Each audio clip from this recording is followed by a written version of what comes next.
UGC के नए नियमों पर देश भर में बवाल मचा हुआ है। नमस्कार, सत्यबंधु भारत में आपका स्वागत है। आज की ये सबसे बड़ी खबर, यूनिवर्सिटी ग्रांट कमीशन यूजीसी ने promotion of equity in higher education institute regulations 2026 जारी किए हैं, जिसके बाद कॉलेज यूनिवर्सिटी कैंपसों पर छात्रों का गुस्सा फूट पड़ा है।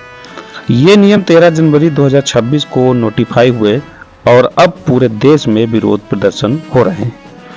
दोस्तों, यूजीसी का दावा है कि यह नियम जातिगत भेदभाव को खत्म करने के लिए हैं, खासकर एससी, एसटी और ओबीसी छात्रों को सुरक्षा देने के लिए।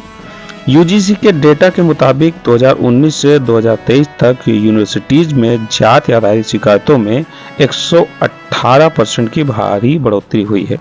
इसलिए हर हायर एजुकेशन इंस्टीट्यूशंस में HEI में अब अनिवार्य होगा। इक्वल अपॉर्चुनिटी सेंटर EOC बनाना, इक्विटी कमेटी और ग्रीवेंस रिड्रेसल मैकेनिज्म, संवेदनशीलता कार्यक्रम, सेंसिटाइजेशन प्रोग्राम, हेल्पलाइन और मॉनिटरिंग स्क्वाड्स, उल्लंघन पर सख्त सजा जैसे यूजीसी स्कीम से बाहर करना, डिग्री देने की अनुमति रद्द करना, ये सब 2012 के पुराने गाइडलाइंस की जगह ले रहे हैं और सुप्रीम कोर्ट के निर्देश पर आए हैं। लेकिन अब सवाल यह है, क्या ये नियम वाकई समानता लाएंगे या नई समस्या खड़ी करेंगे? जनरल कैटेगरी के छात्र और संगठन जमकर विरोध कर रहे हैं। ये नियम एक तरफा है। भेदभाव की परिभाषा इतनी अस्पष्ट है कि झूठी शिकायतों का खतरा बढ़ गया है। सिर्फ SC, ST और OBC को पीड़ित माना गया है। जनरल कैटेगरी के छात्रों को रिवर्स डिस्क्रिमिनेशन से कोई सुरक्षा नहीं। आरोप लगते ही बिना ठोस सबूत के कार्रवाई हो सकती है, जिससे कैंपस में डर का माहौल बन रहा है। सोशल मीडिया पर सेम ऑन यूजीसी और यूजीसी रोल बैक ट्रेंड कर रहे हैं। छात्र कह रहे हैं जनरल कैटेगरी को अपराधी बना दिया गया है। कैंपसों पर प्रदर्शन तेज हो गए हैं।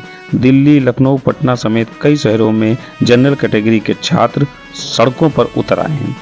और अब सबसे बड़ी अपडेट, सुप्रीम कोर्ट में PIL दाखिल हो चुकी है।